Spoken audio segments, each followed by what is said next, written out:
Louisiana Beer Reviews Rye on Rye. Rye ale aged in rye whiskey barrels. And this has been around for many years. It's from Boulevard Brewing Company in Kansas City, Missouri, but it's only been in Louisiana for about a month. Well, I'm thinking of some other ones from Boulevard. No, maybe 4 or 5 months. 4 months. Yeah, about 4 months. So, it is certified kosher, and it is 12.2% alcohol. It gets a 98 out of 100 on Rate Beer, 99 in the Style, 94 on Beer Advocate, Outstanding, and an 80 on Untapped. So, best by March 17, 2024. Let me check something real fast.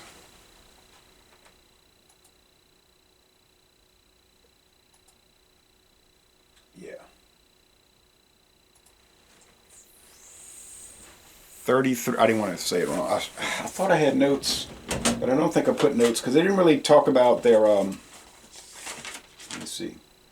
No, they didn't talk about their mash bill or their hops. I could remember the scores. But yeah, 33 bitterness units.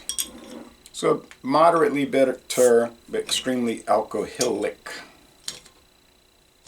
This was $14.99 for the 4-pack. Nice smoke. So $7.50 for 2. So $3.75 a bottle. That's not too bad for craft beer these days because they got a lot of these off the wall products I'm getting in the pint cans at $4.99, $5.99, $3.99, and so on. And I like to support the little independent ones, but a lot of times they're not very good. And then I'm reluctant to keep paying $5 a can, and then the performance rate isn't so nice.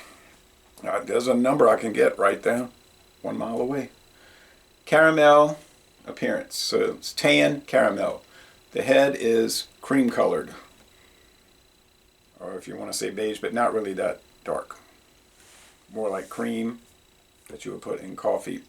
Beige is like the lightest type of brown available. Lightest shade of brown.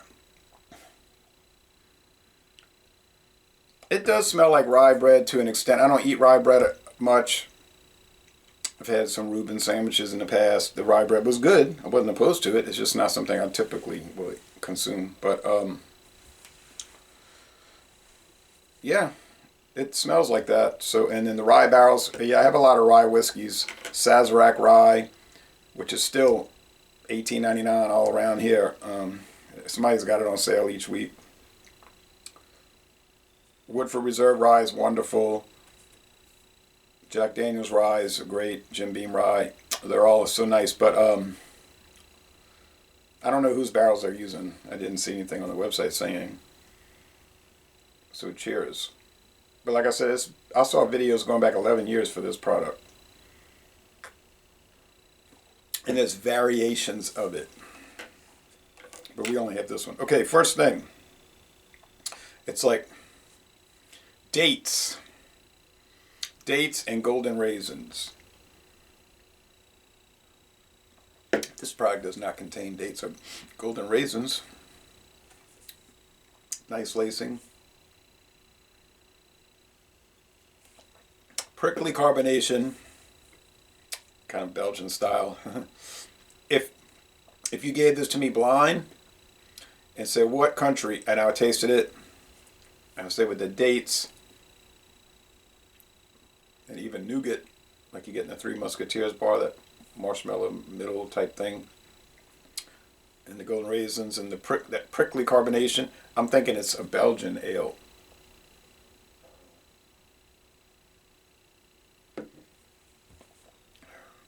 But it's a Missouri ale. Medium body. Now, there is a little chalkiness in the mouthfeel, and when you get above 10%, oftentimes, especially with lagers, Sometimes with ales, you get this chalky mouthfeel.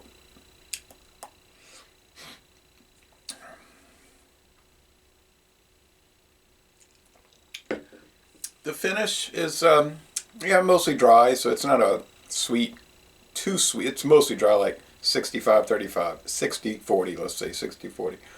It's not like sweet or that you get with some of these high gravities.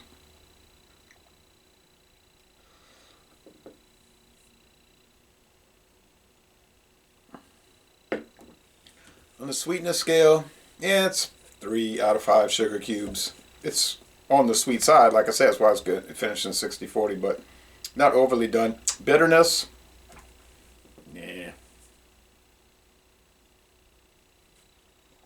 It's 33, but it doesn't seem to be 33. I guess the super sweetness is overriding any bitterness and you don't perceive it. And it's just helping level out the sugary sweetness. So let's say 1 out of 5 hop cones, which I knew what type of hops were in it, but it doesn't say. Don't know the malts. We know they use rye grain. I've had other beers with rye. There was the one from Sierra Nevada. What was it called? Harvest Rye? Great one, but after a few months I never saw it again. I've seen people talking about it, but no, don't get that. There was Sierra Nevada. It'll take too long. I could think of some more. It'll take too long, and it's only been a handful. And I started doing video reviews over 12 years ago, so it's only been a handful, but they all were nice, you know. It's an unusual type of grain.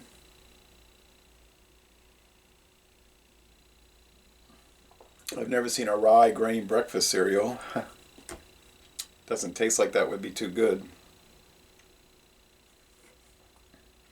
There's kind of like that peppery rye note, kind of weird twang rye taste. If you never had rye bread, it's hard to explain what that tastes like because it's unique. There's really nothing to compare it to. It stands on its own, but we try to make comparisons like minty or peppery, but it's really not either of those things.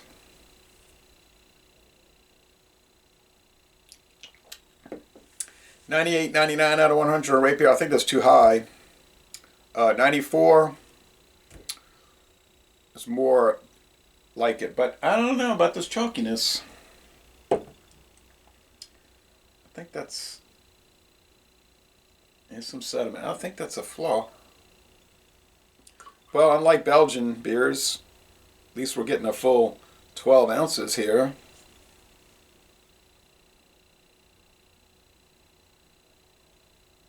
So we get gypped with the European beers with 11.2 ounces. But we're getting ripped off by American pints because in Europe their big cans and bottles are 16.9 ounces, 500 milliliters, and over here, you know, they're usually 16.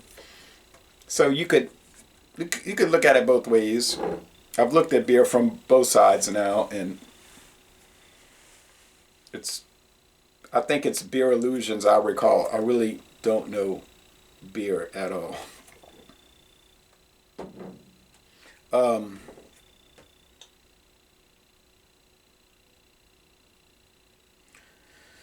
And then we get the 19.2 ounce stovepipe cans more commonly now than we used to. We used to never get them, but that's more and more present. So you could say, well, we got that. That's true. And then we got the Foster's Ale and Lager, which is 25.4 ounce cans. That's the size of a wine bottle or a whiskey bottle, or tequila bottle in that case. So but the complaint is that the common size that you usually get when you get singles is the 12 ounce. So when you get an 11.2, you say, what's going on? I feel like I got all that in the fridge right now with the doggone the Hofbräu, Hefeweizen, and the Dunkel. Each time I drink it, I'm like, where's that extra 0.8 of an ounce? I feel cheated. You know how when you feel like as though you've been cheated,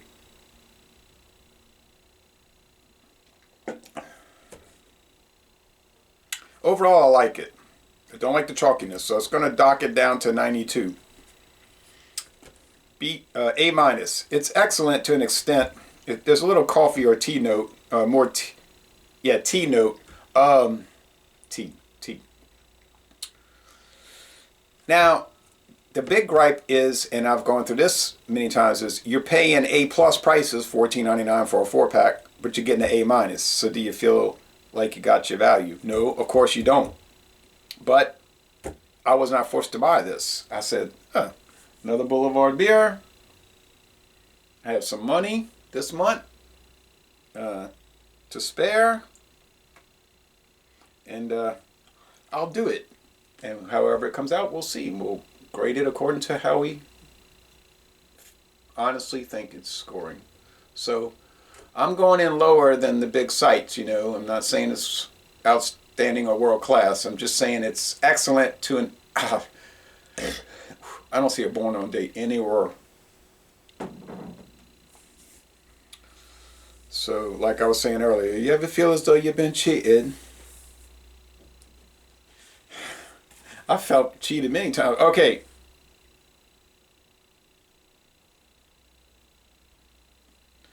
I cheated myself like you knew that I would. All right. Oh, boy. Okay, girl. So, that's the story for today. And we're going to go, like I said, 92. 9.2 out of 10. Excellent, but... I wouldn't recommend paying $14.99 for this. If it was $10.99, I'll say do it.